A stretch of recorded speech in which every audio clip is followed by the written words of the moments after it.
My last summer in college, I had the opportunity to have a wonderful internship with Owens Corning. They had their world headquarters in Toledo, Ohio, and that's where I went to school, in Toledo. So the summer assignment was kind of neat because there were college students from all over the country that they recruit, and we all kind of lived together and in the different disciplines. And I was a human resources major, so I had a human resources internship. And what it really turned out to be was kind of like a dog-eat-dog type of environment because we all wanted to get the full-time job offer, after college. And so you all pretended to be friends with everybody, but and really deep down you just wanted to, be the best and get the job.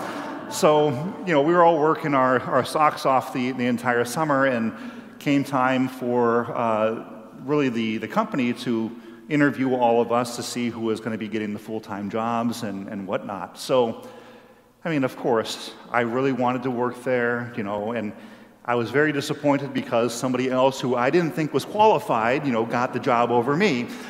But the company felt a little bit sorry for me, and they let me, since I was going to school in Toledo, they let me stay on for another semester and look at me again. Even though deep down they had no intention of hiring me, they just wanted me off their back, I think. And toward the end of my next semester with them, they interviewed me, and they told me that I was socially awkward and that I just wasn't a fit for the company. And I was trying too hard. That's what it all came out to be. And I just remember saying, how unfair. This is all unfair. Do you not see how hard I tried and how hard I worked? So anyway, why am I saying this? Just so you can pity me, And that's why I became a priest. But then I had the opportunity. I moved to New Hampshire. I actually got a job out here. But of course, God had other plans, and I'm not doing anything even remotely related to all that time and energy that I spent during college trying to be in human resources at Owens Corning. God had other plans. Kind of the prophet Isaiah, my thoughts are not your thoughts, and my ways are not your ways. I think we can spend life, and if we have moments where we can say, oh, this is not fair, I think the Lord wants us to take a step back and say, look at what you have, look at who you are, and try to kind of see my ways in all of this. Because during the time, it can be very difficult to see. Just like the people that were working all day and they couldn't understand why the landowner would give somebody who only worked 1 hour the same as I worked. I deserved it. Take a step back. I'm generous, I'm merciful. That's who God is.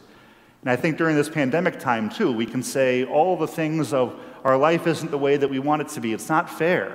It's not fair. Why do we have to live like this? I had a conversation with my sister. She lives in Columbus, Ohio, with her husband and her son. And she said they've gotten to the point as a family, instead of just, why me, or complaining, they're just trying to see the positiveness of what has this done to our family? What has this done to our occupations? And it's really getting them to see almost like the softer side of life, seeing the community involvement, seeing how important it is to be together as family and eat together and the different opportunities that presents. But it could be a struggle to see sometimes, but the Lord really just wants us to stop and say, I'm not cheating you. Just open yourself up, and where am I still calling you through this? To be my beloved son, to be my beloved daughter, to serve at this time. So we would not just throw up our hands and say, well, this is now not fair. Maybe the Lord is trying to use us through this in a totally different way. Yes, I wasn't called to be an HR person, I guess. I was called to be a priest.